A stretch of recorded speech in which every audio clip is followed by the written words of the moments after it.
in Hand Farm. Today I am with David and Rikki Jo from Love Your Day Farms. And they have just a couple of jalapenos.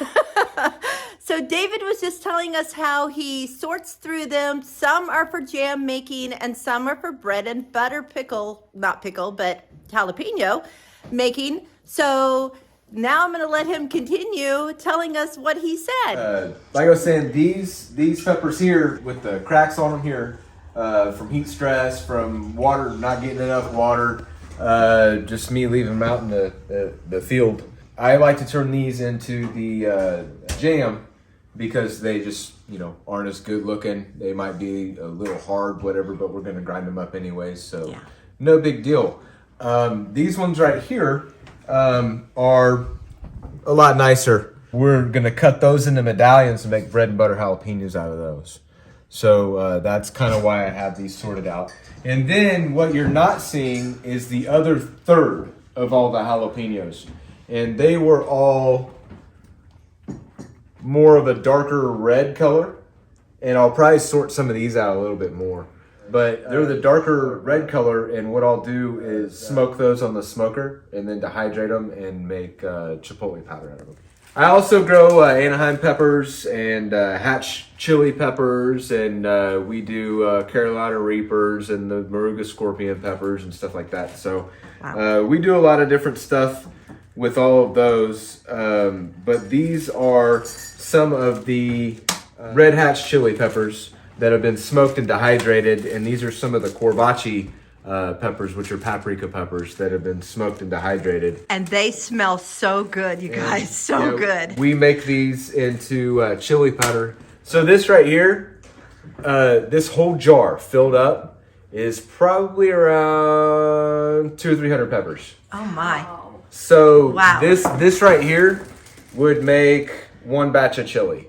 So it's kind of interesting to get a perspective on that because, you go to the store and you get a big old thing of chili powder. Well, most of what you find in there is going to be cumin. It's not even chili. So when I make the chili powder, I just use the paprika and chili and leave the cumin out. Nice. It's just my preference. Yeah, these are just habaneros with no heat. And I use these in the bread and butter jalapenos to add a little bit of extra flavor and for color, because they're so pretty. Yeah, you've got a lot of green in the jar, and you've got some onions in there, and then you have a really pretty orange color to add to it. It gives our product a little bit of edge. It's something that I've liked to do. So awesome. Yeah. See, these peppers here, when I harvested them, what I did, or what we did, is I went through the row because it's the end of the year. They'll still produce a little bit, but they're way slowed down, and it's just not really going to do anything for me.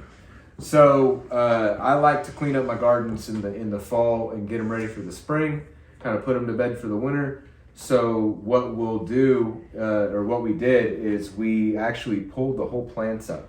Mm-hmm. And they're, about yay tall, about that wide, and I just pull them up two at a time, and they're way down, falling over with peppers at this point, even on the stakes. The branches are coming down, starting to break because they're heavy. Yeah, we just pull the whole plant up, take it over to the edge of the garden, use loppers, and lop the bottom off, so you lop the root ball off, so you're not taking dirt inside. We take all the plants, we put it on the back of the flatbed truck, and each row we keep on one side of the truck.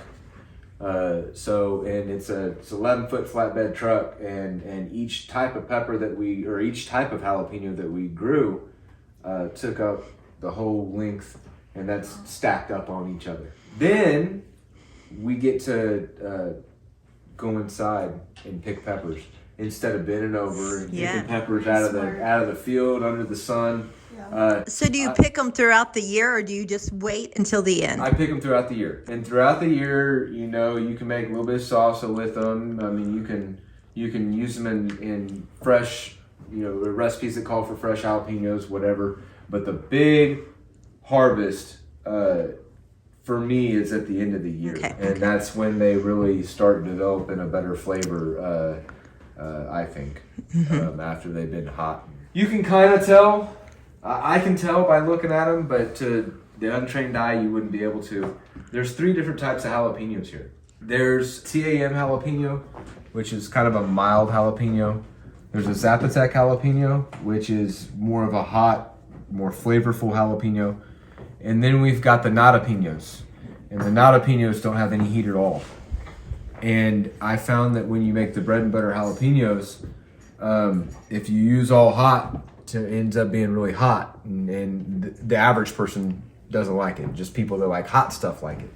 Well, then with the nadapenos, you're expecting a little bit of kick out of it, and you don't get anything. So I found that I grew all 3, and I mix them, and it ends up usually being, if you want less spice in there, then de-seed and take the guts out of them. If you like it spicy, who cares? If you don't know, a lot of jalapenos, as they ripen, they'll get red. They've got some varieties that'll turn a little bit more yellow. Got some varieties that'll turn more orange, and some varieties that turn red. Most of these turn red. I don't buy them for. I don't buy the seed for that. But that's just how it turns out. Yep. And we grew all of that from seed. Yeah, Awesome. So you started them all. Bit of it. Yeah, we start these in February. This year I got too much of a head start on them. I'll probably start them in late March. Yeah, everything that we grow from seed. There's nothing that I don't start myself. Okay, so now what are we gonna do? So we will work on jam last. Okay. We'll do the bread and butter jalapenos first. So we'll go ahead and wear gloves for all of them.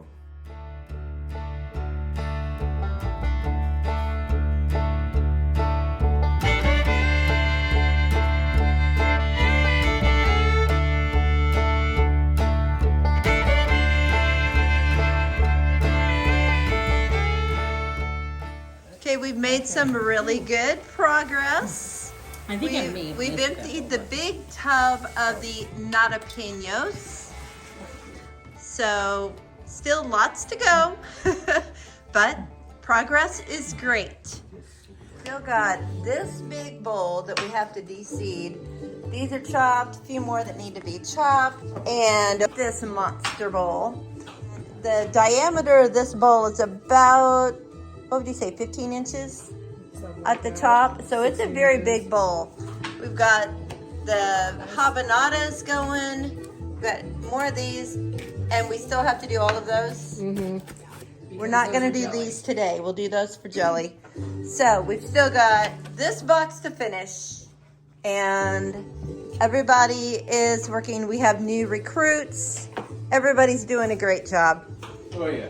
Oh, David's got some onions going over here. So that's where we are. Okay, now we're getting serious. We're starting to make the slurry to go on the bread and butter jalapenos. The slurry is made, actually. Oh, the slurry is right here. made. It's just heating up. Oh, yeah. Just keeping it nice and stirred. This is the end of the jalapenos. Oops. So we have this container that we need to seed. Oh, he's taking that one. And some to then cut. some down here that need to be cut into little pieces. So we're getting there. We are getting there. So what we did is we cooked the jalapenos in the slurry. So we put all the ingredients together here, which has sugar and salt and stuff in it. So this is the butter. Bread and butter jalapenos. Bread and butter jalapenos. So Okay. we heat the slurry up until the sugar dissolves. Basically bring it to a boil, but don't overcook it. After you do the slurry, you add the jalapenos and the onions. And you cook that until the jalapenos just barely change color. Okay. You don't want to overcook it. Then brought over here to pack the jars. What you do is you actually take a strainer, put the jalapenos in the jar with one of these deals here, so you don't spill it everywhere. And I still spilled it everywhere. It happens. But you put the jalapenos in the jar until they're about a ½ inch from the top of the jar. You want about a ½ inch headspace. And then I just filled up each jar to that ½ inch mark with the slurry. Now, what I do, and you don't have to, but this is just something that I do that I find helpful. After I put the slurry in, I push down because I've packed it pretty tight. I want any trapped air that's down under that's down into that jar to make its way up. So you don't have air bubbles trapped down in there. And you'll see that some of that slurry will disappear down into the jar a little bit when you do that. And you just want to, like I said, get the extra air bubbles out of there. Sometimes there won't be any air bubbles, but the tighter you pack it in there, the more jalapenos you put in them, the harder it is to get all the air out. So, or at least that I found. So yeah, that's what we're doing here. And then after you do this, you want a nice seal. So you run, and you can use vinegar. I use just water, and just go over the top like this. So you just do this here, get all that off, because this slurry here, if you let it dry up, it's just really, really sticky. And also you could have little seeds or something that get on the lid or the mouth here that prevent it from sealing. And these things will last years on a shelf. As long as it's in like a cool, dark spot, it'll last years unopened. So I want to make sure I get that seal done correctly. So then you just take these guys, which they've been in hot water to sterilize. You take those and you just put it right on. Actually, I don't have to pick it up with this because these ones aren't as hot. So you kind of get it nice and centered. And this is after we've wiped the tops. It's very, very important. Any more smallmouth? There we go. Get these wide mouth guys in here.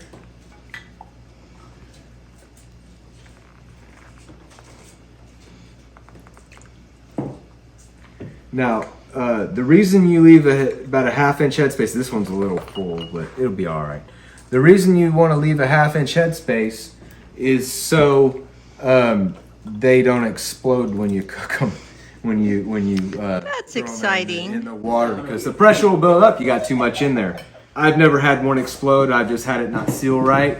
And what happens is you have a water bath that you put these in, and it'll just go all out into that water bath, and then you have, vinegary, sugary, all over the outside of your all your other jars, which is okay. You can easily clean it up, but I'd just rather not have them. This is a pretty important part too.